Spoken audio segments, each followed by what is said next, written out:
होली है भाई, होली है, बुरा न मानो होली है। गांव की गलियों में सुबह से ही ढोल बज रहे थे। बच्चे पिचकारी लेकर दौड़ रहे थे, बड़े लोग भांग पी रहे थे और हर तरफ लाल पीले हरे रंग हवा में तैर रहे थे। लेकिन उधर थुंग थुंग अपने घर का दरवाजा बंद करके अपनी पत्नी के साथ एक कोने में शांत बैठा था, क्योंकि पिछले साल अज्जू भाई और अमित भाई ने उसे कीचड़ में फेंक दिया था। इसलिए उसने कसम खाई थी कि इस साल वह एक बूंद रंग भी नहीं लगवाएगा। लेकिन थुंग थुंग को कहाँ पता था कि बाहर क्या चल रहा है। गाँव के चबूतरे पर अज्जू भाई और अमित भाई भांग घोंट रहे थे। तभी अमित भाई बोला, भाई तुम चाचा बाहर नहीं आ रहा, अगर उन्हें रंग नहीं लगाया तो हमारी होली अधूरी रह जाएगी। तभी अज्जू भाई ने शैतानी मुस्कान के साथ एक बड़ा सा डिब्बा निकाला, जिस पर लिखा था जिद्दी नीला, जो छूटे अगले साल।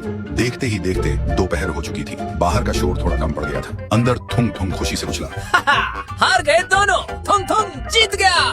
फिर वह गुनगुनाता हुआ नहाने चला गया। लेकिन उसे क्या पता था कि आधे घंटे पहले ही अज्जू भाई और अमित भाई चुपके से उसकी पानी की टंकी में वही जिद्दी नीला रंग घोल चुके थे। बाथरूम में जैसे ही थुंग थुंग ने शॉवर चालू किया, पानी नहीं, सीधा नीली स्याही का झरना गिरा। 1 सेकंड में उसका पूरा शरीर बिल्कुल किसी नीले एलियन जैसा हो गया। तभी बाहर से जोर की आवाज आई, होली है भाई, होली है, बुरा न मानो होली है। गुस्से से लाल पीला होकर थुंग थुंग ने एक डंडा उठाया। फिर अज्जू भाई और अमित भाई के पीछे गुस्से से दौड़ने लगा। दौड़ते दौड़ते तीनों गांव के चौक पर पहुंचे, जहां पूरा गांव ढोल ताशे की धुन पर झूम रहा था। भरी दोपहर की गर्मी में थुंग थुंग पूरी तरह से थक गया। जब अज्जू भाई और अमित भाई ने देखा कि थुंग थुंग थक गया है, तो अज्जू भाई ने मुस्कुराते हुए भांग से भरा गिलास उसकी तरफ बढ़ाया और अमित भाई हंसते हुए बोला, गुस्सा छोड़ दो चाचा, थक गए हो, पहले ये ठंडी भांग पियो फिर होली मनाओ। थुंग थुंग ने एक सांस में पूरी भांग बैठक ली। ठंडी भांग गले के नीचे उतरते ही थुंग थुंग का सारा गुस्सा शांत हो गया। फिर वह बोला, अरे यार, तुम दोनों ने मुझे नीला भूत तो बना दिया, पर अब बचकर कहाँ जाओगे? अब तुम्हारी बारी। यह कहकर थुंग थुंग ने पास रखी थाली से मुट्ठी भर लाल गुलाल उठाया। फिर अज्जू भाई और अमित भाई के चेहरे पर मल दिया।